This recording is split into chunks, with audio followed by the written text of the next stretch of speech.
Bom, formalmente, boa tarde a todos, então. Gostaria de cumprimentar inicialmente a banca avaliadora, a professora Sheila e a professora Vanessa. Agradeço por disponibilizar o tempo do dia, da agenda. Sei que as professoras têm muitos compromissos, né? Especialmente agora no final do semestre, com essa loucura de diário, nota e prova, enfim. Agradeço pela participação, pela disponibilidade de vocês. Boa tarde também à nossa plateia virtual, que acompanha o Gustavo, a plateia presencial, a mãe do Gustavo, acredita a sua mãe, né? A futura noiva do Gustavo também está aqui acompanhando a plateia. E não menos importante, o acadêmico Gustavo, que hoje defende aí o seu trabalho, deve ter irritado bastante a futura noiva e a mãe dele, incomodado bastante em cima desse trabalho. Mas é um trabalho, de toda forma, que vai tratar de aspectos fundamentais da nossa sociedade. Então, é um trabalho muito bem fundamentado, muito bem escrito. Pode ficar tranquilo quanto a isso, tá, Gustavo? Você vai iniciar a apresentação. Assim que faltarem 5 minutos, a professora Sheila vai te comunicar. Você pode fazer os seus agradecimentos iniciais, não vai ser descontado no tempo. Assim que você realizar a leitura, então, do trabalho, daí a gente já começa a completar. Perfeito. Perfeito? Uma boa apresentação para você, pode ficar tranquilo, vai dar tudo certo. Então vamos lá, começando, né? Boa tarde, primeiramente, as senhoras e senhores aqui presentes. Eu me chamo Gustavo Henrique Perfo, sou acadêmico da nona fase de Direito da Unigave. Primeiramente, eu gostaria de agradecer aos membros da banca, né? Em especial a professora Sheila, que colaborou muito comigo aí nesse percurso do trabalho, ao meu orientador, o Eliseu, aí, e ex-colega de turma no início da faculdade de Direito também, e a professora Vanessa, né? E não menos importante também, o pessoal que está assistindo online aí, a minha mãe também aqui presente, e a minha namorada, que foi peça fundamental aí para o desfecho de todo esse trabalho de curso, né? Então, o meu trabalho, ele aborda sobre a relevância da Constituição na sociedade brasileira. O objetivo geral do trabalho é demonstrar os aspectos históricos das constituições já existentes no Brasil, os fundamentos que levaram à sua criação, bem como evidenciar a relevância que essas tiveram diante da sociedade no decorrer dos anos. Como objetivos específicos, discorrer sobre o período pré-constitucional e expor um amplo contexto histórico, desde a primeira Constituição existente no Brasil até a Constituição em vigência, analisar o conceito de sociedade brasileira e avaliar as mudanças ocorridas no decorrer da sua história. Também discutir sobre a relevância das constituições desde o Brasil Império até os dias atuais. A formulação do problema ficou da seguinte forma: qual a relevância das constituições ao longo da história da sociedade brasileira? E como hipótese, supõe-se que a relevância das constituições brasileiras ao longo da história está em seu grau de importância na efetivação das normas e efeitos que produzem na sociedade e na organização do Estado como um todo. O método de abordagem utilizado nesse trabalho foi o indutivo, o método de procedimento o monográfico e a técnica de pesquisa bibliográfica, né? Pode categorias, eu trouxe aí os conceitos de Constituição brasileira e sociedade brasileira. E a estruturação do trabalho ficou da seguinte forma: Lex Mater, Constituições brasileiras; Sociedade brasileira, a Revolução Democrática através da Constituição da República Federativa do Brasil de 88, e análise da relevância das constituições desde a época do Brasil Império até os dias atuais perante a sociedade brasileira. Bom, o segundo capítulo foi explanado sobre o tema Constituição, a sua história, conceito e como aconteceu no período que antecedeu o marco da era constitucional brasileira. Foi abordado de forma preponderante sobre as constituições já existentes no Brasil, desde o Brasil Império, 1824, até o Brasil República, 1967, além de demonstrar as influências sociais e culturais, as quais, consequentemente, afetaram toda uma população. Então, iniciando agora, né, vou dar uma breve conceituação sobre o que é Constituição, né? E, assim, sobre uma perspectiva jurídica, a Constituição, ela é a lei maior, é ela quem define as normas e como essas normas serão elaboradas, né? Ela constitui ali o ponto de partida e de validade de todo um sistema jurídico. além, obviamente, também de estabelecer o Estado e a sua organização, né? Transformando o poder em leis e as leis em direitos. Um pouco sobre a história da Constituição, né? A palavra Constituição, ela nem sempre foi compreendida no seu sentido formal, né? Principalmente ali nos primórdios, quando o povo ainda não tinha uma noção correta do que era uma Constituição redigida, uma norma escrita, né? Então, naquela época, o povo analisava a Constituição mais no seu sentido material. Ali se tinha uma breve noção principiológica, né, quando se tratava nesse sentido, né, como um modo de organização do Estado em si, né. Então, agora falando um pouco sobre o período pré-constitucional, ele foi marcado aí pela exploração das capitanias hereditárias, que nada mais era do que o povo vindo lá de Portugal, da coroa lusitana, né, que veio ao Brasil aí com o intuito de explorar e desbravar todo o território brasileiro e também, obviamente, administrar tudo que há nesse território, né? Então, somente em 7 de setembro de 1822, Dom Pedro I proclamou a independência do Brasil e, a partir desse momento, surge o início ali da história do Brasil independente, né? Agora, iniciando falando um pouco sobre as constituições, a primeira Constituição de 1824, Brasil Império, essa foi a Constituição que ficou vigente por mais tempo no Brasil, totalizando ali um tempo de 65 anos, né? E ela ficou intensamente marcada pelos traços da monarquia portuguesa no país. Vale destacar também que, na época, além dos 3 poderes, executivo, legislativo, judiciário, existia também o poder moderador, que era aquele poder exercido pelo imperador para fiscalizar todos os demais poderes ao seu bem entender. Agora, dando início à Constituição de 1891, ali partimos para a época do Brasil República. Então, foi marcado também ali pela proclamação da República, que aconteceu em 15 de novembro de 1899. 2 anos depois, veio a criação dessa Constituição, né, que veio ali com o objetivo de implantação da federação nos estados. Durante os anos passaram, tudo mais, e em 1926 foi feita uma reforma dessa Constituição. Porém, essa reforma ela não foi suficiente para alcançar toda a necessidade e todo aquele desejo de mudança que o povo brasileiro necessitava na época, né? Então, com isso, em 1926, fica marcado ali o fim de toda essa resiliência e aplicabilidade da Constituição de 1891.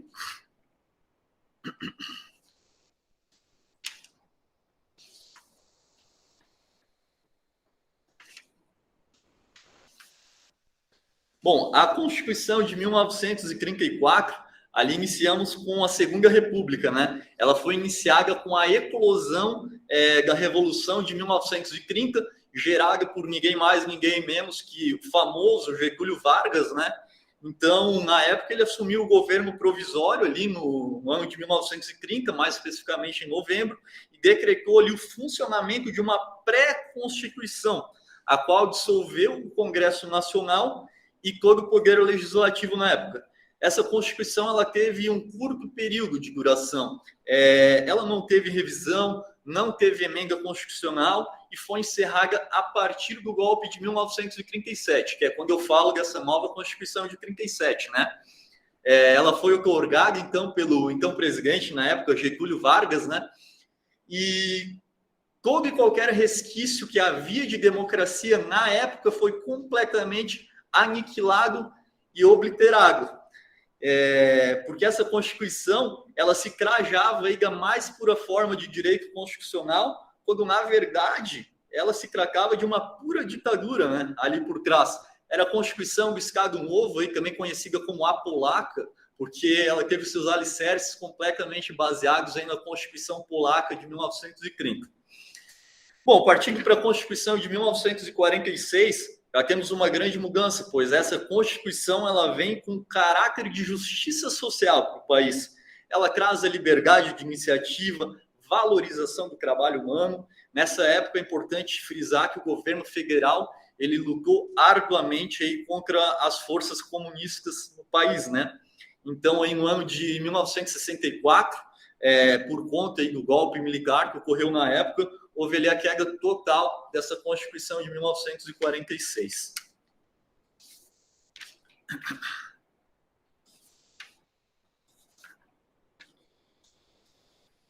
Bom, agora partindo para a Constituição de 1967, regime militar, né? Essa daí eu posso dizer que ela foi completamente influenciada pela Carta Magna de 1937, lá do nosso famoso Getúlio Vargas, onde pouco se falava sobre democracia.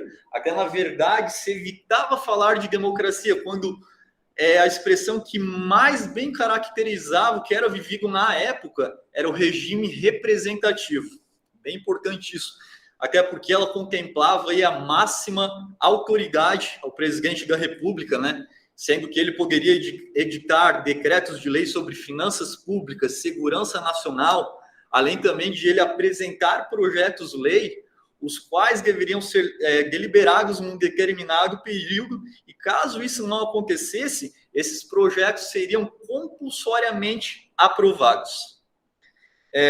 Agora, bem legal essa parte aqui de falar, né? Lá no ano de 1985, depois de um período de tempo aí passado dessa Constituição, foi eleito então o presidente Tancredo Neves, o qual surgiu como um motivo assim de esperança para a sociedade brasileira, porque depois de muito tempo vivendo ali num regime militar, finalmente chegou uma pessoa no poder que não era militar, dando aí uma nova luz de esperança para o povo brasileiro.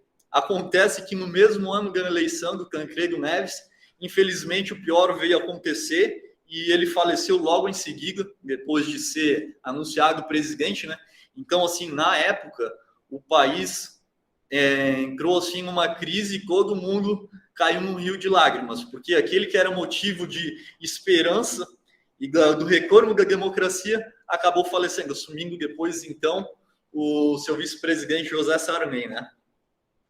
Bom, partindo para o capítulo 3, ele teve como foco principal dispor sobre a sociedade brasileira, o seu contexto histórico, desde a época da colonização do Império Português até a sociedade que se encontra atualmente. Foi apresentada a Constituição da República Federativa do Brasil de 1988 e a Revolução Democrática que esta trouxe ao país que por anos vivia em eras de caos e obscuridade. Então, falando um pouco agora sobre a sociedade brasileira, no trabalho foram apresentados aí diversos aspectos da sociedade brasileira, né? Desde a época do descobrimento do Brasil, quando a coroa portuguesa mandou seus missionários jesuítas para o Brasil com a intenção aí de evangelizar o povo, e também, claro, a força expedicionária que veio com aquela ambição de estar conquistando todo o país, né?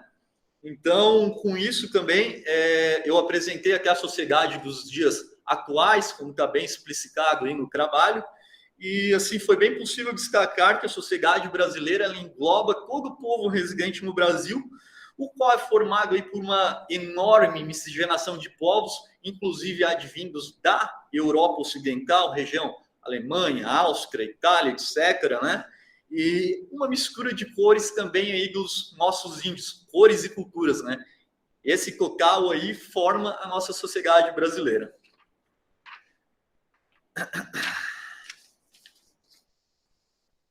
Agora falando um pouco sobre a Constituição de 1988. Bom, nossa Constituição atual aí, né? Ela nasceu na época em 5 de outubro de 88 com um anseio de mudança do país, né? Porque após anos e anos de regime militar e opressão vividos na época, né, o povo queria essa mudança. Então ela chegou e ficou conhecida aí como a Constituição Cidadã, né? Ela estava amplamente voltada para a defesa dos direitos dos cidadãos. Obviamente a gente sabe que passou por vários períodos conturbados, como por exemplo na época do Plano Collor, que já foi abordado no trabalho ali, o Plano Real do então presidente Fernando Henrique Cardoso na época, mas embora esses impasses tenham afligido ali a Constituição, ela em nenhum momento foi abalada por isso. Na verdade, a Constituição de 1988 ela foi um rito de passagem para a maturidade institucional do país, a maturidade institucional brasileira, né? Pois ali a democracia ela ressurgiu fortemente e isso já poderia ser visto assim de várias formas, como por exemplo, os presidentes cumprindo seus mandatos corretamente ou até sendo substituídos da forma constitucionalmente correta, né? Congresso Nacional em pleno funcionamento, um judiciário atuante, as forças armadas fora da política, que era o que acontecia muito antigamente, né? Então, tudo isso assim foi extremamente fundamental para a sociedade alcançar o legítimo objetivo dos seus direitos e deveres. Assim eu finalizo o capítulo 3. Agora, passando para o capítulo 4, o qual foi dedicado ao esclarecimento da relevância das constituições já inseridas no contexto da sociedade brasileira, diante a imensa transformação dos direitos sociais e políticos nessa linha de tempo constitucional. Essas transformações criaram características e desígnios próprios às constituições, que, com o passar dos tempos, evoluíram e ganharam mais credibilidade e relevância para a sociedade brasileira, que começou a vê-la como meio de segurança e proteção, tanto no quesito direitos e deveres, quanto em suas garantias. Desculpa. É importante frisar que quando eu falo de relevância, eu não menciono apenas os aspectos positivos que tiveram, tá? Mas tiveram vários aspectos de relevância que se deram como negativos para a sociedade. A exemplo agora do que eu irei começar falando da Constituição Brasil Império 1891, sendo que um dos pontos negativos dela era esse poder moderador, que era o poder lá do imperador, completamente autoritário, que ele fazia e refazia as coisas a seu bem entender, né? Mas também teve aspectos positivos, tais quais a independência do Brasil, na época ali, né? A liberdade e segurança individual, propriedade, o princípio da legalidade também.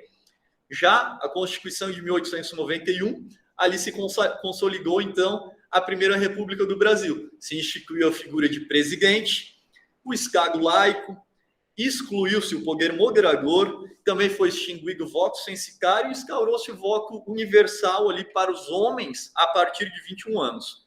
Já a Constituição de 34, ela foi considerada a mais democrática até o presente momento lá na época, né? Pois ali houve a implantação do voto secreto, consolidou-se, bem importante, em 1934, consolidou-se o voto feminino. Ficou estabelecido a distinção salarial, salário mínimo, redução de carga horária no trabalho. Então, a gente pode notar que essa Constituição, assim, ela estava amplamente voltada aos direitos sociais e trabalhistas, né? A Constituição de 1937, bom, essa daqui é até bem engraçado falar, né? Porque, assim, ela veio aí como um golpe para o Estado, né? Ela resultou em um verdadeiro retrocesso para a sociedade brasileira, né? Que foi otorgada lá por Vargas e, assim, o que havia sido construído antes, ela acabou destruindo de diversas maneiras, né? Principalmente ali quando se falava em termos de democracia e direitos humanos. A Constituição de 1946, ela trouxe valores do liberalismo, retomou os valores da democracia que foram extinguidos ali em 37, né? E também concedeu grande autonomia aos estados, garantiu a liberdade de manifestação de pensamento, liberdade de consciência, crença de imprensa e também o direito aos votos para todos os cidadãos brasileiros a partir dos 18 anos. A Constituição de 1967, agora, ela veio através de um golpe militar, né, instituído aí na época por Vargas, e que impôs que as eleições para presidente se dariam de forma indireta na época, né, além de ter estabelecido também o bipartidarismo, a cassação e a suspensão dos direitos políticos. Agora, falando um pouco da Constituição de 1988, ali em 5 de outubro de 88, nasce um novo Brasil, então, né? E ela veio com esse intuito aí de restaurar a democracia e marcar o fim do regime militar que já era vivido desde 1967 por toda a população brasileira, né? Tanto que ela permitiu a participação do povo na sua elaboração, deu garantia e direitos sociais, livre manifestação de pensamento, liberdade de expressão, foi criado o habeas corpus também, Então, assim, ela também colocou no início logo do livro um capítulo sobre os direitos e garantias fundamentais dos cidadãos, né? Então, a gente pode dizer assim que o objetivo dessa Constituição era restaurar toda a democracia do país e dar uma nova esperança à população brasileira. Bom, sendo assim, eu chego nas minhas considerações finais agora, né? Então, diante de todo exposto no decorrer desse trabalho, é possível observar que a Constituição de 1988, dentre todas as demais constituições, foi a que deu mais direitos e garantias aos cidadãos. Também confirmou-se a hipótese básica e trazida no presente trabalho de que a relevância das constituições ao longo da história foram e são, sem dúvida, assim, de extrema importância na efetivação de normas e efeitos que elas produzem na sociedade. E assim, não há o que se opor a todo esse exposto, pois é caracterizado de forma nítida e notória a real relevância de toda a Constituição. E a gente sabe que sem uma Constituição, muito fácil seria uma grande balbúrdia política e social na nossa sociedade, né? Então, a Constituição, ela é a lei-mãe, lex mater, em latim, né? E tem o dever aí de iluminar o nosso sistema jurídico brasileiro, né? Para que se tenha um país mais justo e igualitário. E eu finalizo a minha apresentação com uma frase do pensador Thomas Hobbes, aí, que ele diz que qualquer governo é melhor que a ausência de governo. O despotismo, por pior que seja, é preferível ao mal maior da anarquia, da violência civil generalizada e do medo permanente da morte violenta. E dessa forma eu concluo meu trabalho e passo a minha palavra aos senhores e senhoras da banca.